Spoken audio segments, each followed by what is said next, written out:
지난달에 어머님 교회에서 강의를 했거든요. 이거 정말 되게 부담, 다른 데서는 그런 부담이 전혀 없는데 되게 부담이 됐고, 오늘 또 부담이, 제가 그래서 그냥 편안하게 해야 되는데, 오늘은 좀 마음이 무겁습니다. 그래서 좀 이해해 주시고, 저는 방금 소개받은 이경호라고 하고요. 지금 한국창조과학회 회장을 맡고 있습니다. 오늘 주제가, 먼저 이 얘기부터 해야 돼요. 창조과학에 대해서 이미 잘 알고 계시는 분도 있고, 또 오늘 처음 들으시는 분도 있고, 그러실 것 같은데, 창조과학은 어떻게 보면 하나님의 창조를 어떻게 과학으로 뭘 하려고 그러지? 이런 의문들을 많이 가지게 됩니다. 그런데 우리가 가지고 있는 이성에 기반으로 한 과학이라는 도구를 통해서 하나님께서 이미 이루어 놓으신 창조의 섭리들을 증명하고 있는 게 아닙니다. 어떻게 증명하겠습니까? 그 엄청난 창조의 섭리들을 우리가 이해하고 발견하고 변증하고 이런 것들이 창조과학의 일입니다. 그래서 우리 다음 세대들에게 정말 하나님의 말씀이 정말 사실이고 과학적으로 우리가 보더라도 정말 의미 있는 것들을 가르치는 것들이 정말 효율적이고, 저희 창조과학회가 지금 코로나 기간 동안에 예전에는 저희가 대면으로 가서 정말 많은 강의들을 했거든요. 근데 지난 3년 동안 저희가 그 교육을 다 온라인 체제로 바꿨습니다. 그러다 보니까 저희가 생각지도 못한 일들이 막 일어나는 거예요. 그러니까 예전에는 저희가 가는 곳만 강의를 들으셨는데, 이제 온라인 교육이 1년 코스로 진행이 됩니다. 기본 과정, 중급 과정, 고급 과정, 전문 사역자 과정에서 1년 코스로 진행이 되는데, 그러다 보니까 전 세계에 계시는 분들이 다 들어오시는 거예요. 저희가 또 해외 선교사님들께는 무료로 오픈을 해드리고 이러다 보니까 그분들이 해외에서 이 강의를 들으시고 또 이 모든 모임에 참여하시고 이러다 보니까 저희 그 창조과학 강의의 내용들을 그분들이 1년 동안 열심히 배우시고 선교지에서 그것들을 자국어로 또 번역하셔서 사용하시고, 이런 놀라운 일들이 막 일어나는 겁니다. 그래서 하나님이 하시는 일들은 우리가 상상을 뛰어넘는 일들을 하시는구나, 그런 것들을 많이 느끼게 됩니다. 저는 이런 창조과학에 많은 주제들이 있거든요. 저희 창조과학에 엄청난 많은 분들이 섬기고 계신데, 그 중에서도 창세기에 나오는 노아 홍수 사건이 정말 중요하고 의미가 있는 사건입니다. 많은 사람들이 창세기의 내용들을 다 설화라고 얘기하는 사람들이 정말 많습니다. 심지어 교회에서 우리 믿는 신도들조차, 어떤 목사님들조차도 그 창세기의 많은 내용들을 설화로 얘기하는 분들도 있습니다. 심지어. 그런데 이 창세기의 노아 홍수 사건이 역사적인 사건이었다는 것들을 오늘 좀 말씀을 통해서 얘기하려고 합니다. 그런데 그 역사적인 사건이었다고 얘기하는 게 정말 중요한가? 근데 노아 홍수 사건이 엄청난 의미들을 가지고 있습니다.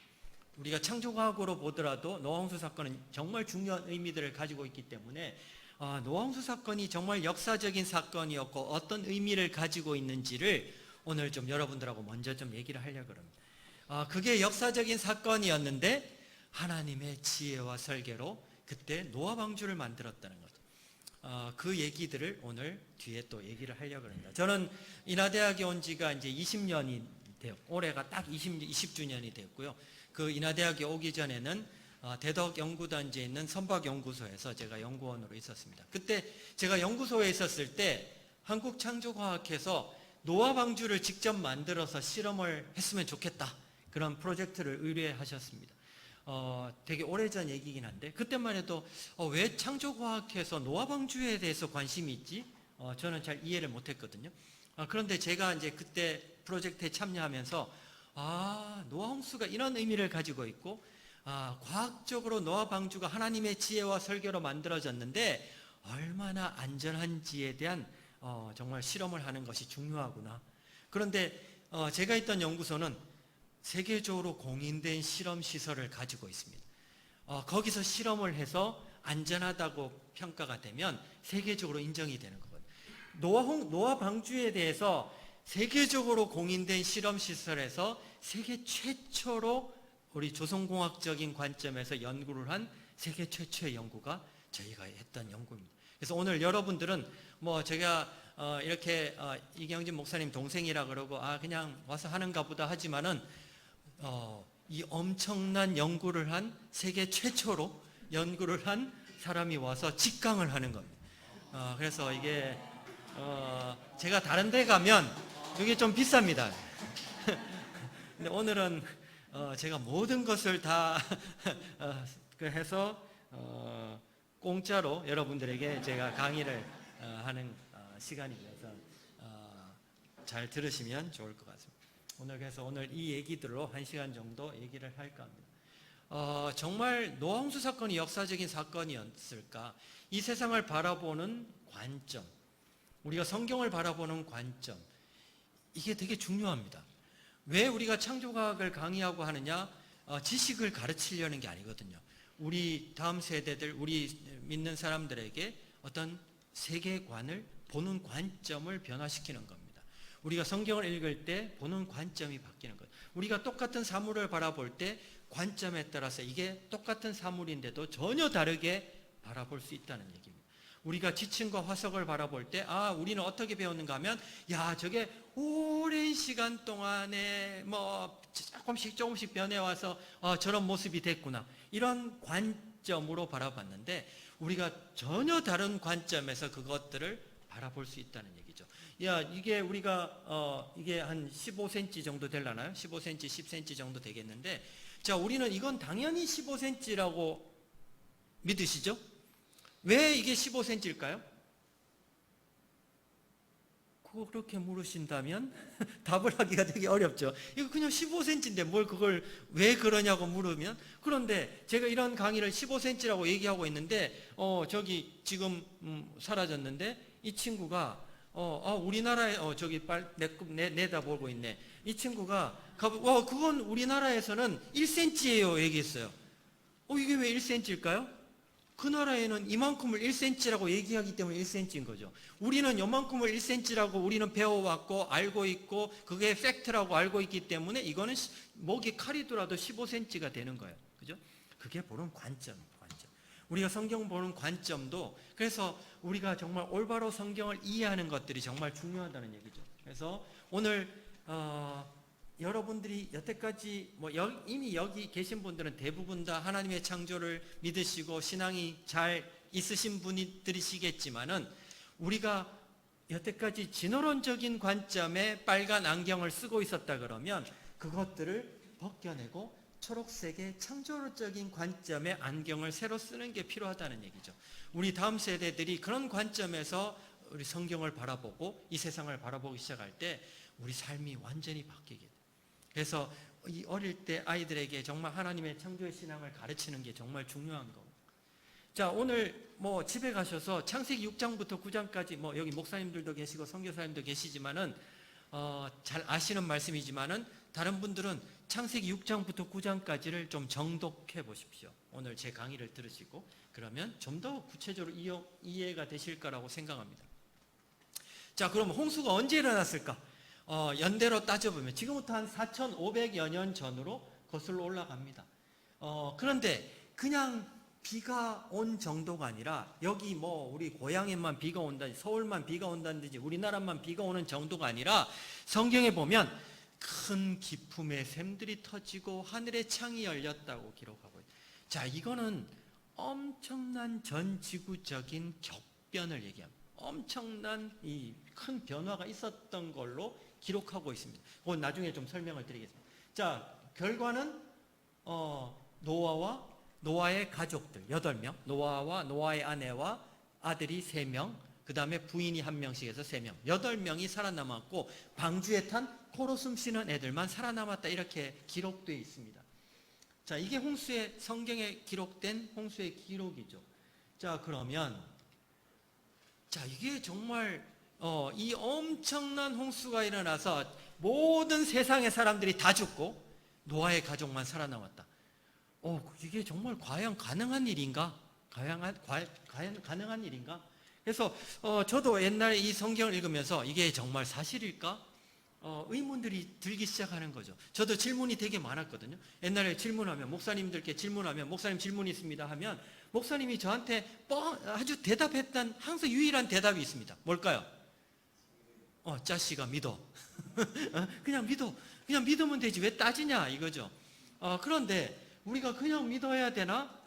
한번 생각해 보자는 거죠. 제가 그래서 성경을 읽으면서 좀 의문 나는 것들 한번 적어봤어요. 적어봤는데 첫 번째, 어떻게 전 세계적인 홍수가 가능했을까?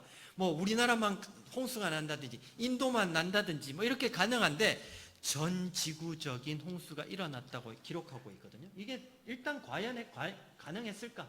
다음에 8명이 살아남았다 그랬는데 4,500여 년이 지난 지금 이런 전 세계 인구, 이런 많은 인구가 형성될 수 있을까? 낳고 또 낳고 낳고 또 낳고 해서 그 기간 동안에 그것도 하나 의문이었습니다. 그 다음에 어떻게 모든 종류의 동물들을 방주로 모을 수 있었을까요? 성경에 보면 종류대로 탔다 그랬는데 그 종류대로 다 탈 수 있었을까? 뭐 타잔이 있어 하면 동물들이 다 오면 좋은데 과연 종류대로 이 애들을 다 태울 수 있었을까? 그것도 의문. 그 다음에 엄청난 수의 동물이 방주에 탈 수 있었을까요? 방주가 얼마나 크길래? 이 세상에 동물이 얼마나 많아요. 근데 성경을 보면 종류대로 탔다 그랬거든요. 암수 한 쌍씩 탔고 정결한 짐승 암수 7씩 탔다 그랬는데 과연 이 동물들을 다 방주에 태울 수 있었을까요? 이것도 쉽지 않았을 것 같아요. 자, 홍수 기간 동안에 동물들을 8명의 가족이 있어 과연 얘들을 다 케어할 수 있었을까? 먹여야 돼. 먹으면 뭐 하죠? 싸요. 먹고 싸는 것을 이 8명의 가족이 있어 어떻게 1년 10일 동안에 그 속에서 동물들을 돌볼 수 있었을까? 이것도 한번 생각해 보셔야 될 것 같습니다. 그 다음에 이제 방주의 관점에서 보면 큰 기품의 샘들이 터지고 하늘의 창이 열렸다 그래서 해일이 일어나고 엄청난 파도와 격변이 있었는데 그때 방주가 안전했을까? 한번 생각해 보셔야 됩니다. 만일 방주가 안전하지 않았다 그러면 그 엄청난 파도 속에서 방주가 다 뒤집혀서 다 죽었든지 아니면 멀미가 나서 다 죽었든지, 그죠? 그래서 이게 안전해야 돼. 자, 그래서 이 안전했을까? 이게 조선공학적인 관점에서 배가 안전하려 그러면 이 세 가지를 만족해야 됩니다. 구조적으로 안전, 배가 부러지지 않아야 되고요. 보건성, 옆으로 쓰러졌다가도 일어나려고 하는 성질이 있잖아요. 그래서 안전하게 제자리로 돌아와야 되고 아무리 안 부러지고 아무리 보건성이 좋아도 배를 타보셨죠? 배를 타시면 뭐하죠? 파도가 막 치면? 멀미하죠. 멀미. 그럼 멀미하면 한 몇 시간만 멀미해도 사람이 죽을 판인데 1년 10일 동안 그 속에 있어야 되는데 어떻게 될까요? 모두 다 죽었더라. 그렇게 기록됐지 않았겠습니까? 다 쾌적하게 살아남아야 되는 거죠. 그래서 이 세 가지 관점에서 방주가 안전해야 되는 거죠. 그래서 세계 최초로 이 현대 조선공학적인 관점, 이 세 가지 관점에서 연구를 한 연구가 누가 했다고요? 네, 제가 했다는 거지. 제가 안 했으면 의미가 없는 거지 뭐. 여기 앉아 있으실 필요도 없는 거. 그래서 오늘 그 얘기들을 여러분들하고 생생하게 좀 얘기를 해볼 작정입니다. 자, 성경에 보면요. 제가 어제도 창조과학회 일이 있어서 이제 가서 오랫동안 이 얘기들을 좀 토론한 적이 있는데 성경에 보면 창세기 읽어보시면 살았다 그러면 900살. 창세기 혹시 읽어보셨나요?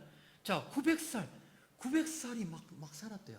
가장 오래 산 사람은 969세를 살았대요. 야, 이거 정말 그걸 읽는 순간에 성경은 이거 설화입니다.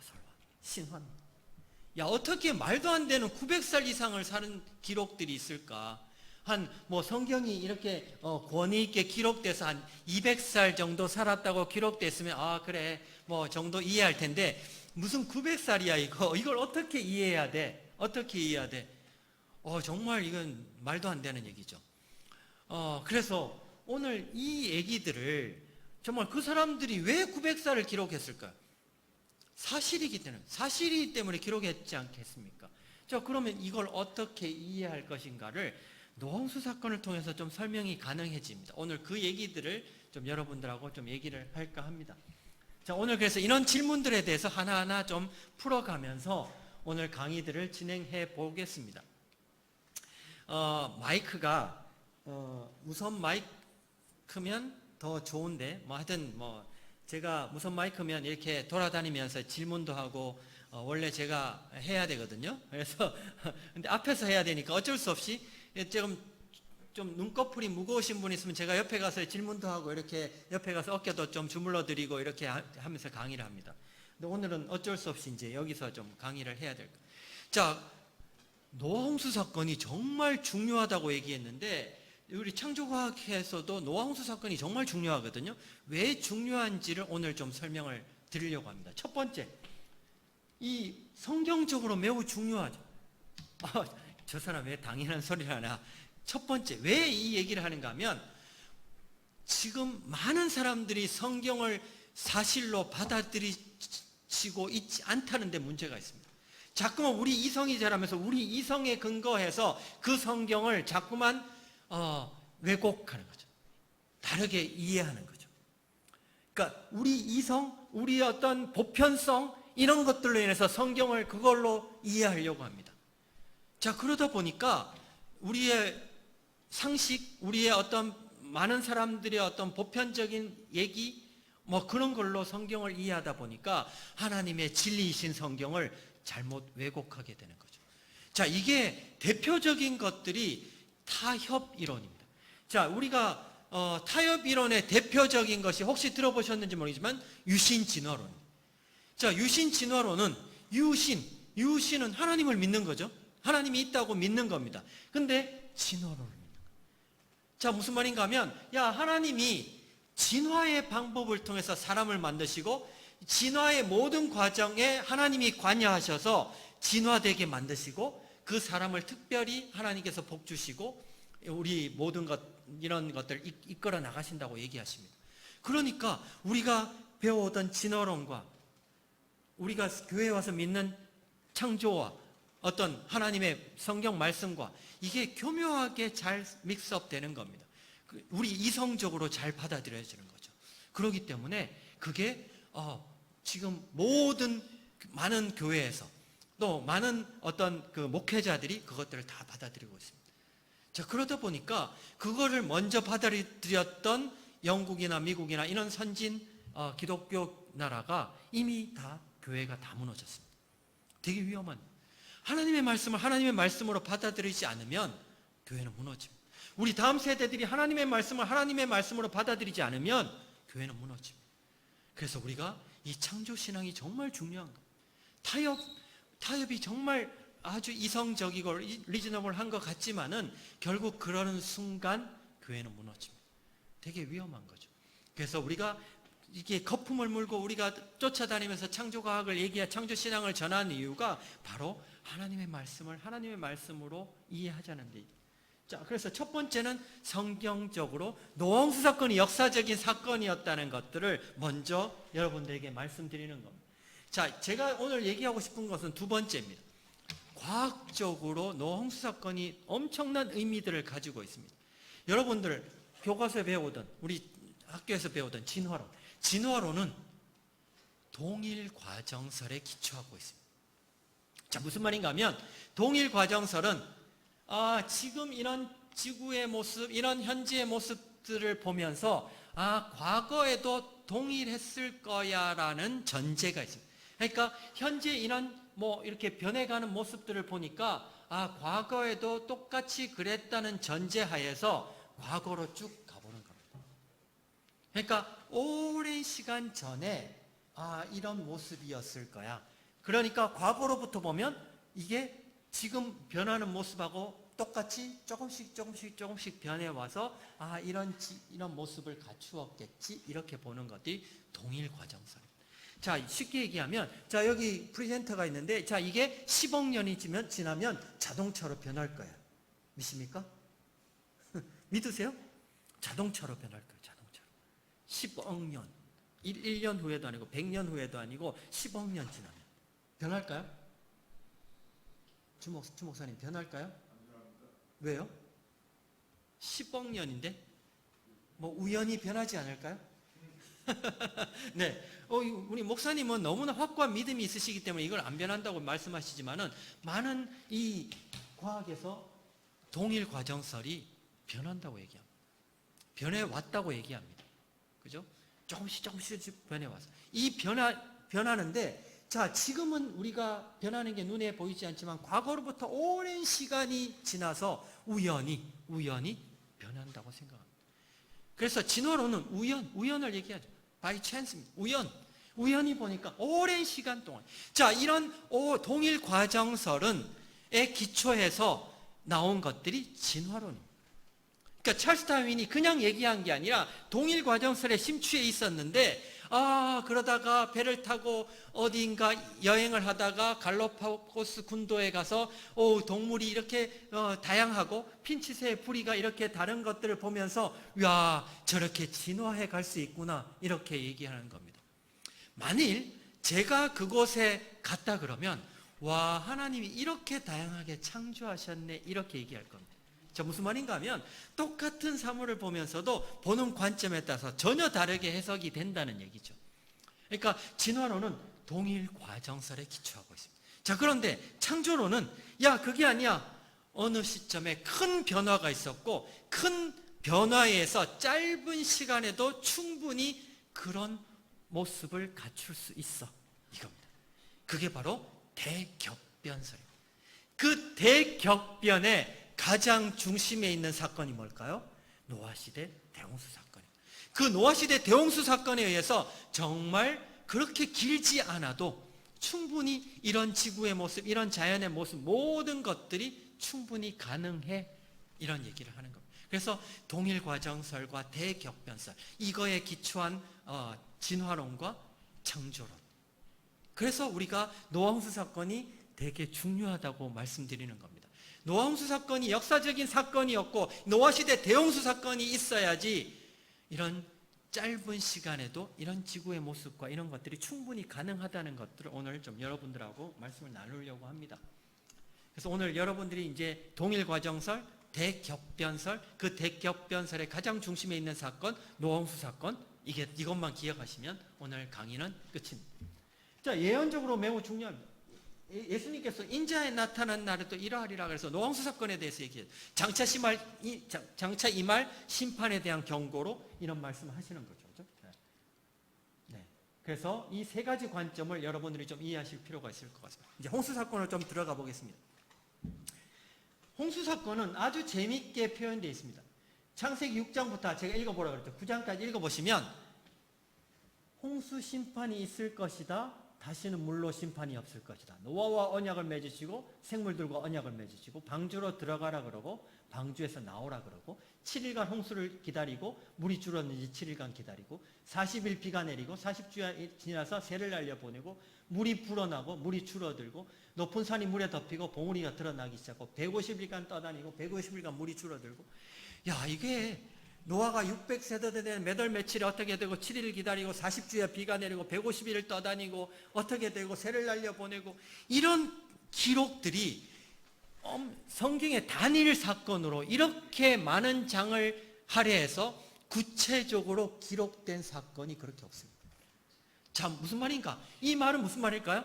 노아홍수 사건은 역사적인 사건이었다.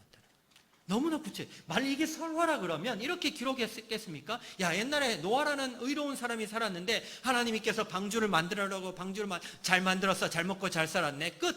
한 몇 줄 정도 쓰면 끝났을 거예요. 근데 이렇게 구체적으로 기록했다는 것은 노아홍수 사건은 역사적인 사건이었다는 것들을 분명히 말씀하고 있는 것 같아요. 그죠? 자, 이 방주의 모양을 한번 봅시다. 방주는 이렇게 생긴 걸로 추정하고 있습니다. 자, 그런데 방주가 뭘까요? 방주가 배. 자, 그러면 배라 그러지 왜 방주라 그랬을까요? 혹시 방주가 뭔지 생각해 봤어요? 방주라는 거 들어봤죠? 네. 방주가 뭐야? 보통 그냥 웃지요.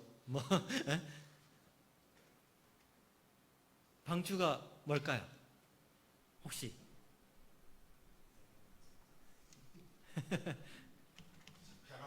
네, 배. 네. 보통 그냥 배 아니면 뭐 큰 배 정도 뭐 그냥 보통 자, 그런데 여러분 잘 아셔야 될 게 방주하고 배는 차이가 있습니다. 방주는 보통 배는 보통 보트나 쉽 이렇게 얘기하죠. 근데 방주는 아크라고 얘기합니다. ARK, 아크라고, The 아크라고 얘기하죠. 아크라는 걸 사전에 찾아보면요, 그냥 배하고는 좀 다르게 네모 상자 모양의 배를 특별히 아크라고 얘기합니다. 방주라고 얘기합니다. 그래서 노아가 아니라 모세를 갈대 상자에 해서 나일강에 띄워 보냈다고 얘기할 때도 그 갈대 상자가 영어로 아크라고 얘기합니다. 네모 상자형의 부유체를 특별히 아크라고 얘기합니다. 그래서 사전적인 의미는 이렇게 배와 방주의 차이가 그렇게 아크냐 뭐 이렇게 있습니다. 특별히. 자, 그런데 조선공학적인 관점에서 배와 방주의 차이점이 있습니다. 오늘 그것들을 잘 아셔야 돼요. 두 가지. 오늘 강의를 들으시고 나면 이 저자가 와서 직접 강의를 했는데 이거는 이렇다 그러더라. 너 알아? 뭐 이러면서 자랑하실 수 있습니다. 자, 방주와 배의 차이점. 첫 번째, 방주는 배하고 다르게 스스로 움직일 수 있는 추진 능력이 없습니다. 자, 보통 배는 노가 있다든지 프로펠러가 있어서 이렇게 추진할 수 있는데 그런 능력이 없습니다. 방주는 그냥 떠 있는 거죠. 이해하셨죠? 그냥 방주 물에 떠 있는 겁니다. 자, 두 번째, 방주는 배하고 다르게 방향을 잡을 수 있는 키가 없습니다. 보통 키를 돌리면 러더가 뒤에서 왔다 갔다 하면서 좌로 가기도 하고 우로 가기도 하는데 그런 게 없습니다. 자, 무슨 말인가 하면 방주는 그냥 아무것도 없이 물에 떠 있는 네모 상자형의 물에 떠 있는 부유체입니다. 저는 이거를 알기 시작하면서 되게 고민에 빠졌습니다. 분명히 하나님의 지혜와 설계로 만들어졌다 그랬는데 하나님이 왜 이렇게 만들으셨을까? 아까 제가 창세기 6장부터 9장까지 읽어보시면요, 방주에 대해서 너무나 구체적으로 기록해요. 야, 너 노아에게 방주 만드는데 길이를 300규빗, 폭을 50규빗, 높이를 30규빗, 3층으로 하고 뭐 얼마 띄어서 창을 내고 다음에 역청을 바르고 고페르 나무로 만들고, 야, 이렇게 구체적으로 기록하고 성경이 말씀해 주셨는데 하나님의 지혜와 설계로 만들어진 노아 방주를 왜 이렇게 만들었을까? 제가 하나님이면 야, 노아에게 야, 너 몇 번째 여기 몇 개 노를 만들어서 세 번째 며느리가 노 적게 만들고 뭐 이렇게 해, 이렇게 했을 텐데 그냥 방주 만들어라. 저는 이것 때문에 되게 오랫동안 고민을 한 적이 있습니다. 하나님의 지혜와 설계로 만들었다 그랬는데 왜 이렇게 만드셨지? 제가 오랫동안 고민하면서 내린 결론이 있습니다. 내린 결론. 뭘까요? 이게 하나님의 마음이라는 거예요. 하나님의 마음. 하나님께서 원하시는 것은 노아에게 뭘까요? 네가 할 수 있는 게 아무것도 없다라는 거예요. 그죠? 그러니까 노아는 그 속에 그냥 하나님이 하시는 구원의 역사들을 그 속에서 잠잠히 기다리는 것밖에는 할 게 아무것도 없는 거죠. 아무것도 없는 거예요. 자, 그래서 우리가 노아 방주를 여러분들이 생각하실 때마다 그 하나님의 구원의 감격이 회복되셔야 돼요. 그래서 우리의 구원은 그런 겁니다. 우리가 할 수 있는 게 아무것도 없다는 거죠. 그죠? 우리가 할 수 있는 게 아무것도 없다. 만약 우리가 잘생겨서 구원받는다 그러면 어떻게 될까요? 자신 있으세요? 아멘? 뭐 이렇게. 저는 아침을 거울 볼 때마다 정말 놀랍니다. 놀라. 어떻게 사람이 이렇게 생길 수 있을까? 충분히 구원받고도 남겠죠? 저는 교만한 인간이 다 있나 뭐 이렇게 생각하실까요? 저는 뭐 하여튼 그 자신이 있습니다. 그런데 그런 걸로 구원을 받을 수 없다는 게 은혜라는 거죠. 은혜. 하나님의 은혜. 그래서 우리는 항상 여러분들이 노아 방주를 생각하실 때마다 하나님의 그 구원의 은혜, 감격이 있으셔야 됩니다. 아멘. 네. 자, 방주는 이렇게 생겼습니다. 방주는 아까 네모 상자형으로 생겼다고 그랬죠. 이렇게 생겼고, 자, 출입구가 하나 정도 있는 걸로 추정합니다. 잘 모르지만 많은 문헌이나 이런 것들을 추정합니다. 그런데 성경에도 보면 천장에서 얼마 띄어서 몇 규빗 띄워서 이렇게 창을 만들고 이렇게 돼 있는데, 이 창이라는 게 여러분들 생각하신 이런 창문 정도의 개념이 아닙니다. 그냥 환기구 정도라고 생각하셔야 됩니다. 그렇게 생각하시면 쭉 있을 것 같고요. 여기 3층으로 됐다 그랬어요. 3층. 성경은 3층으로 만들어졌다 그랬거든요. 자, 그러면 하나 질문해 볼까요? 앞에 있으면 질문을 많이 받아. 공룡은 1층에 탔을까요? 3층에 탔을까요? 1층? 왜?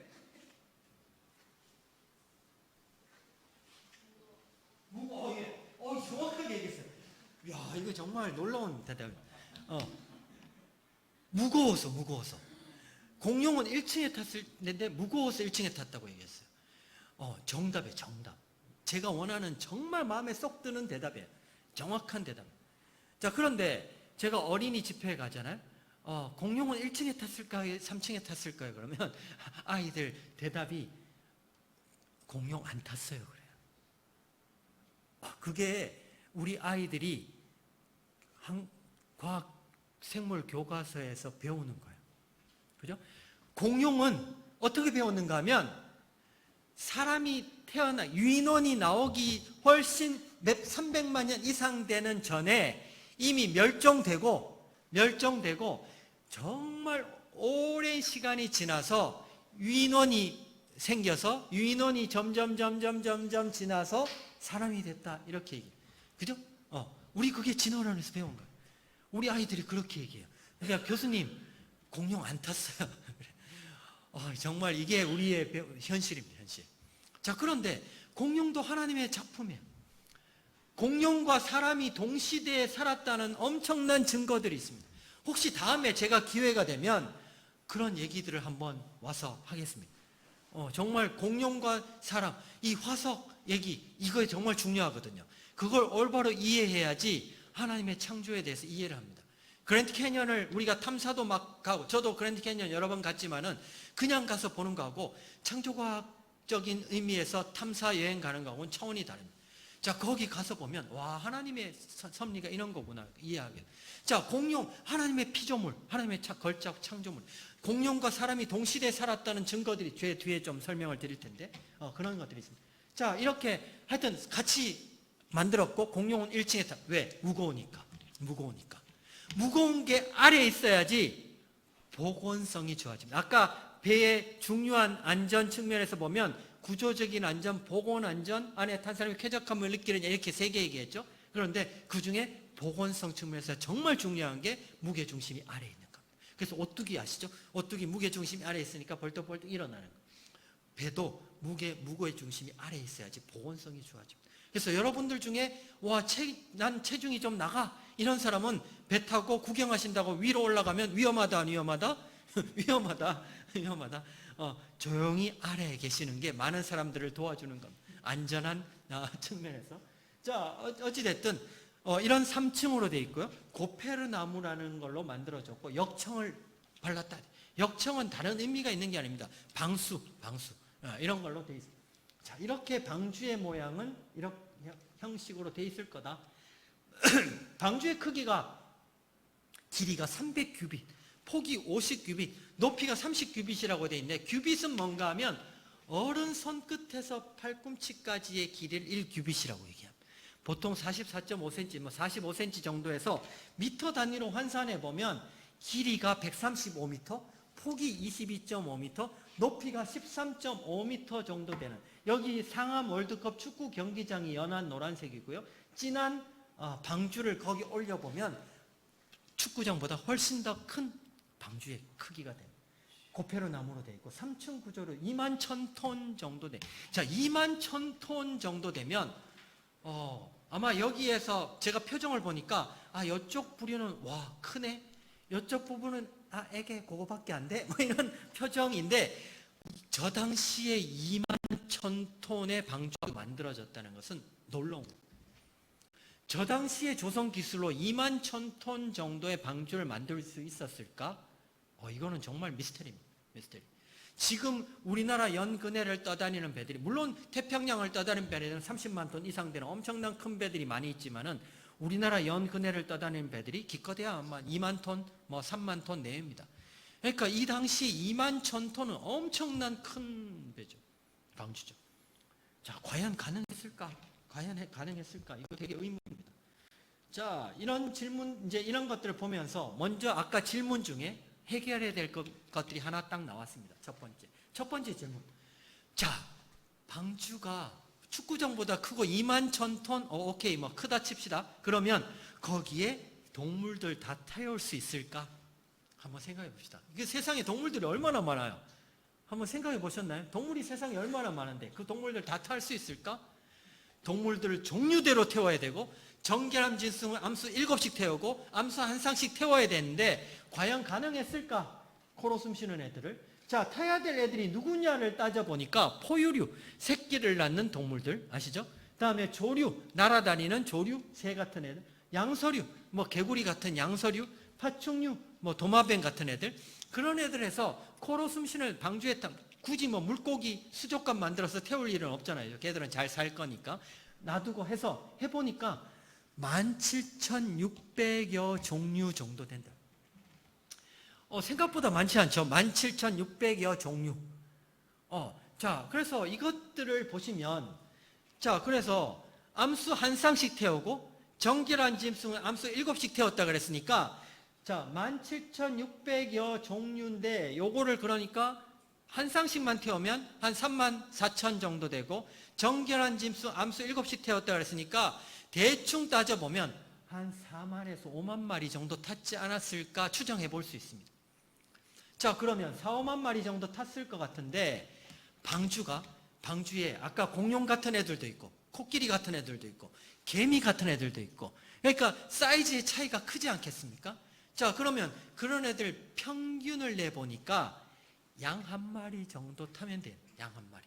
자, 그러면 반대로 이제 역으로 계산해 보면 양 몇 마리를 태울 수 있을까를 계산해 보면 되겠죠?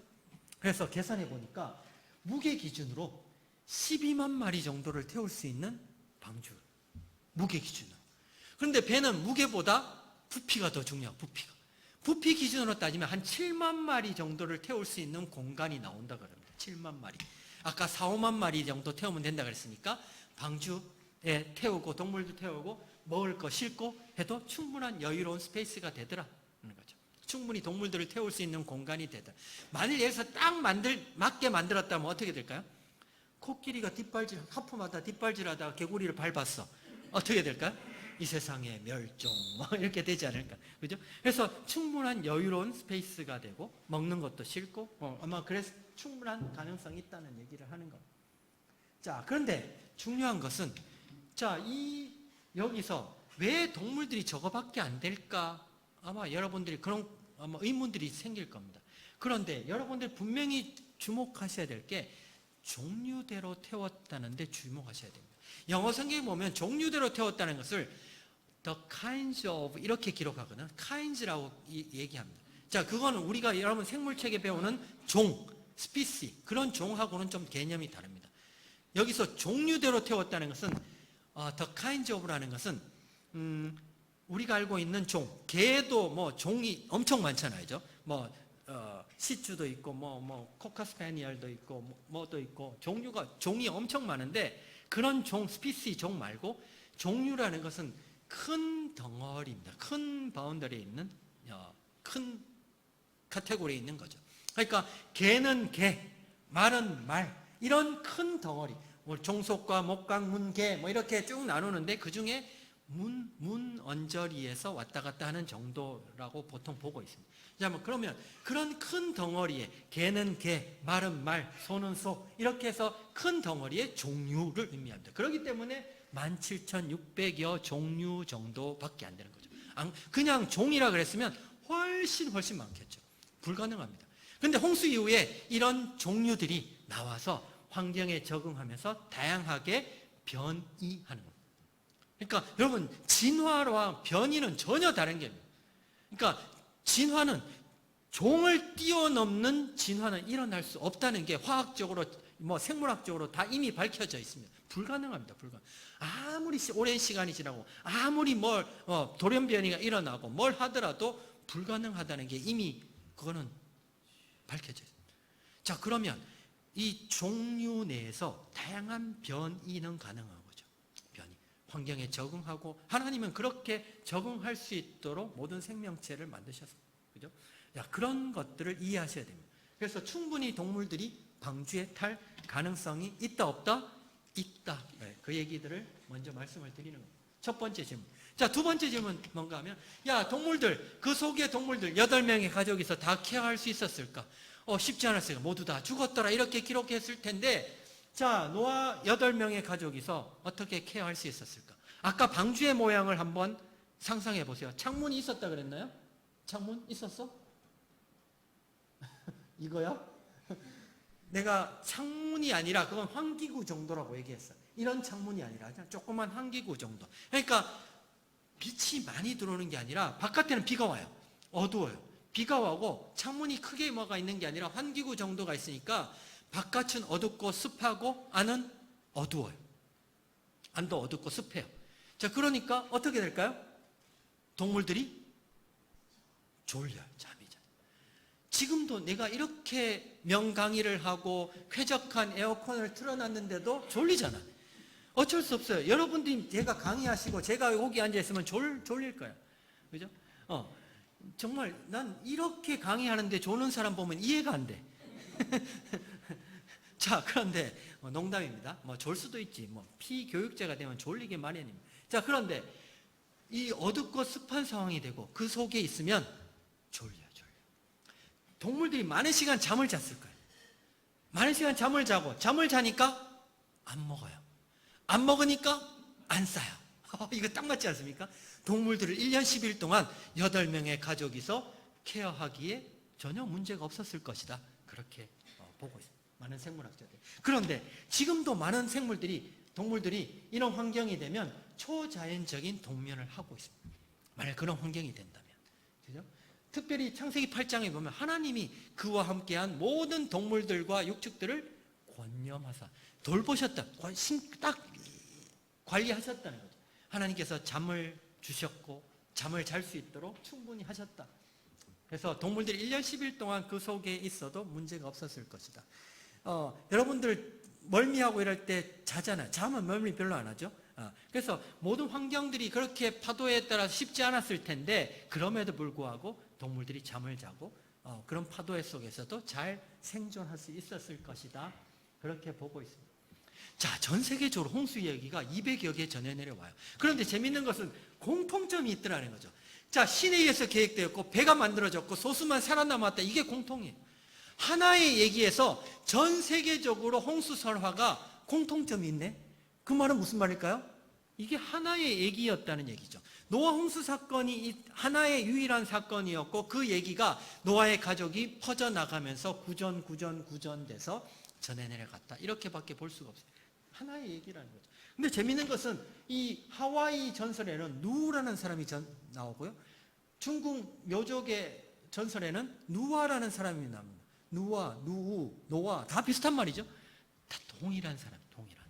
다 하나의 얘기에서 전해 내려오는 설화라고 아마 보여집니다. 그래서 노아 홍수 사건은 역사적인 사건이었다는 게 분명하다는 것들을 좀 말씀을 좀 드립니다. 먼저.